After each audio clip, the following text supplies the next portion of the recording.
For over 15 years, football belonged to two men.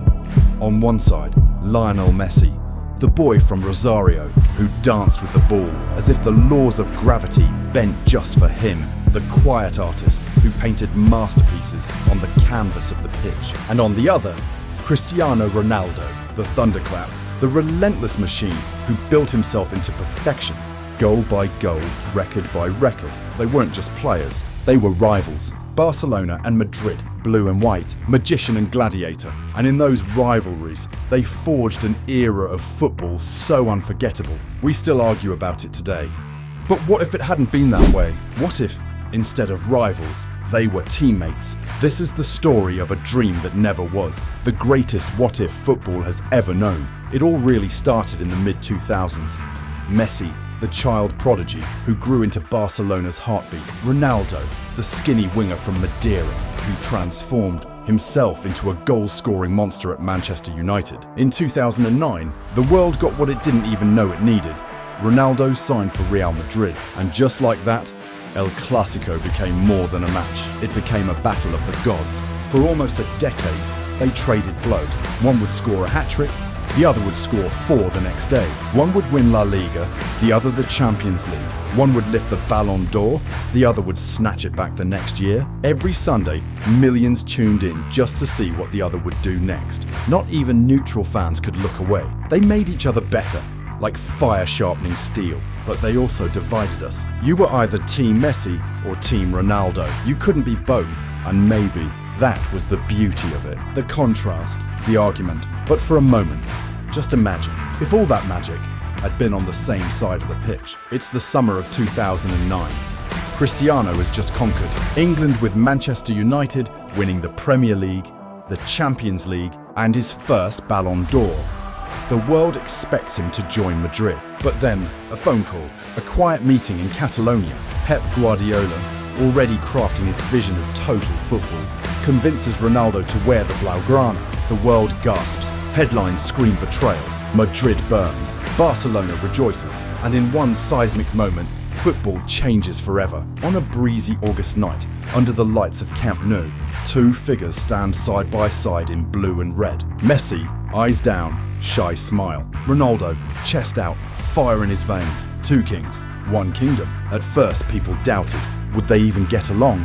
Would their egos clash? But when the whistle blew, doubts vanished. They understood each other instantly. Messi with his quiet brilliance, Ronaldo with his explosive power, like moonlight and thunderstorm.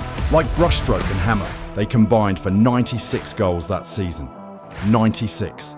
Barcelona didn't just win La Liga, they walked through it. Real Madrid finished 20 points behind. Nobody else stood a chance. And in Europe, they obliterated everyone. Bayern Munich, Chelsea, Inter Milan. Barcelona lifted the Champions League with Messi and Ronaldo standing arm in arm, smiling like schoolboys. That season became known as the Year of the Dream. The season when football became art and war and joy all at once. And it was only the beginning. For the next decade, no team could stop them. La Liga became a formality. Champions League finals became routine. Every weekend, they delivered magic. A 1-2 on the edge of the box, a cross from Messi, a volley from Ronaldo, a cheeky chip, a thunderous header. Defenders stopped trying to stop them. They just prayed it wouldn't be too humiliating.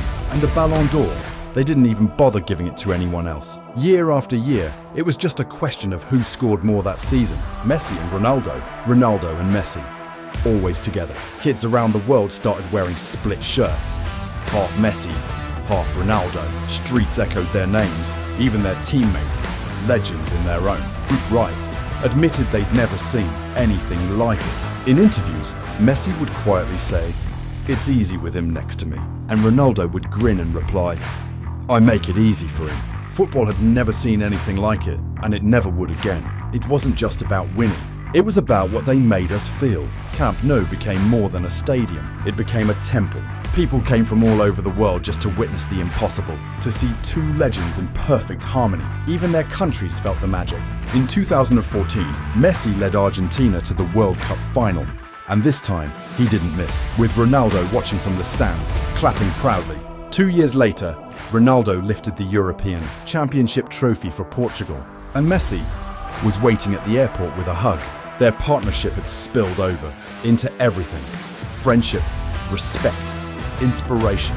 And when it was finally over, when they'd broken every record, won every trophy, scored every goal, they walked away together, side by side, brothers in arms. Thus, the greatest partnership football had ever seen. Instead of debating who was better, we just said thank you. In our world, they were rivals. But somewhere, in another universe, they were teammates. And maybe that's the most beautiful dream of all. We'll never know what it would have really been like. But we can dream.